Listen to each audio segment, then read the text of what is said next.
See, look how fast he's gone past that 5 knots. Oh, there you go. Oh. Yeah. Too close. Too dangerous.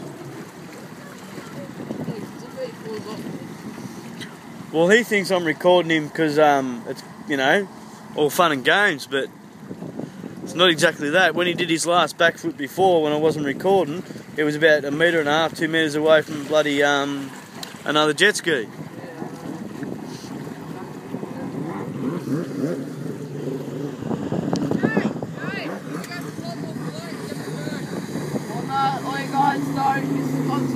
Shush, shush, shh, keep it down. Just tell him quietly. Alright, okay. Cops, you coming for one more float, Joe? That's Sam?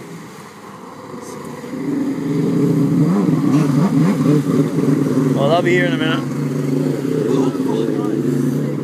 I just vomited. You swallowed it? Some of it.